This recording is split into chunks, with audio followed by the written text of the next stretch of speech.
We got the Florida State Seminoles going up against the Florida Gators in the swamp.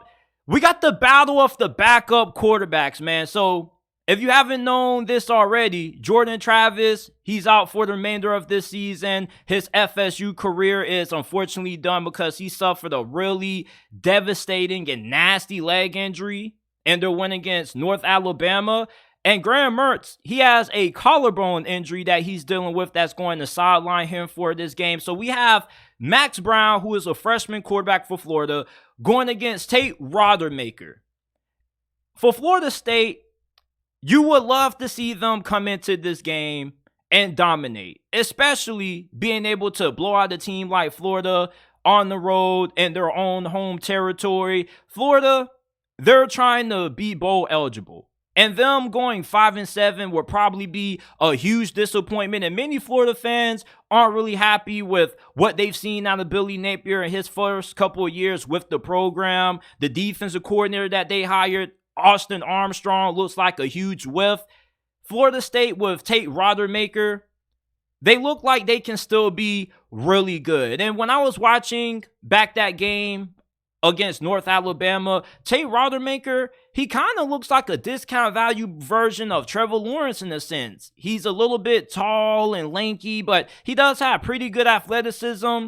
And plus, he's throwing to one of the best receiving corps in all of college football. You got Johnny Wilson, Keon Coleman. Let's not forget about tight end Jaheim Bell. And I'm expecting Tate Rodemaker to have a really good game. Yeah, he's going on the road, hostile environment in the swamp. But at the end of the day, Florida's defense is not good. I mean, they can't stop a nosebleed. They can't stop a fly. They can't stop a roach. This defense, I'm not expecting it to get too many stops, regardless if Tate Rodemaker is getting a big-time start in his first ever big-time game. This is a rivalry game, so I'm not going to make it seem like this is going to be a blowout, and I'm not going to make it seem like Florida doesn't have a chance to win this thing. They're playing at home, and plus they got a quarterback that they're going to be starting in this game that many people inside of that Gators program is really high on. Max Brown, this dude is a really talented athlete, and also he looked pretty solid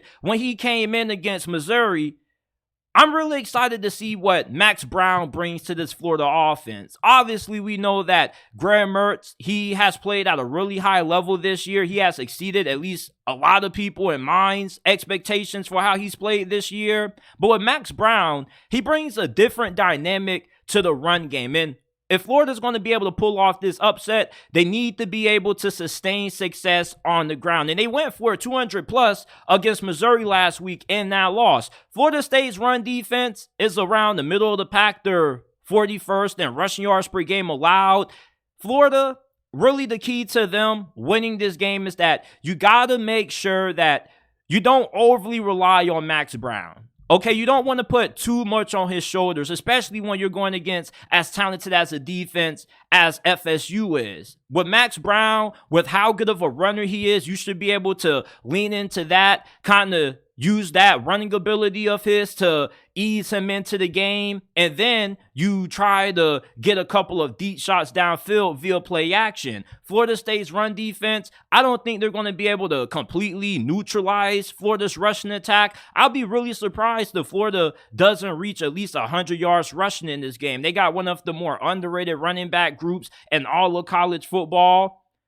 Now, defensively for Florida, this game is going to be a struggle for them. Regardless how you feel about Tate Rodemaker being the backup and going on the road. I mean, yeah, going on the road, it does bring you a couple of complications when it comes to being able to get the plays in, being able to get the snap off and whatnot. But I don't really think the home crowd is going to affect him too much because at the end of the day, the defense still needs to show up and do their job. And Florida's defense hasn't shown up and did their job all season long. And I doubt that's going to happen in this game. But if, let's say, Tate Rodemaker does start this game out cold, right? Well, Florida State, they're not a one-dimensional team. They can beat you not just throwing the football, but they can also destroy you on the ground. So it's pick your poison. And Florida's run defense, they're not that great neither. Florida doesn't really do anything well defensively. And that's why I got a lot of confidence that Tate Rodemaker should be able to have a really good game. The only way Florida State loses this game is if they, for one, have costly turnovers, a lot of penalties, and let's say Tate Rodemaker just isn't good, he's garbage, he isn't it, then Florida State is going to have some problems. I'm picking FSU to get the win, though. I don't really think this game should be that big of a struggle. As a matter of fact, I like doing with that -6.5. That's one of my best bets of the week. Florida, the fact that they have Max Brown in there does bring a little bit of intrigue there with his athleticism, and the fact that Florida State's run defense hasn't proven that they can completely shut down the team that has a top rushing attack. But also at the same time, Florida, they have a pretty young group of wide receivers. Outside of Ricky Pearsall, they don't really have nobody who you can consistently look at and depend on a, let's say, if you're in a third down situation and you're looking for a safety blanket. If Ricky Pearsall's covered, then who are you going to throw to? Meanwhile, for Tate Rodemaker, this FSU team is way too stacked for him just to come out here and have a shitty performance. Like, I get that. Playing in the swamp is a really tough environment, but it's not like that defense is good enough to really make it a game where Tate Rodemaker really should struggle. So give me FSU to win. 31-14 is my final score prediction in this game. I'm going with the Noles for the win.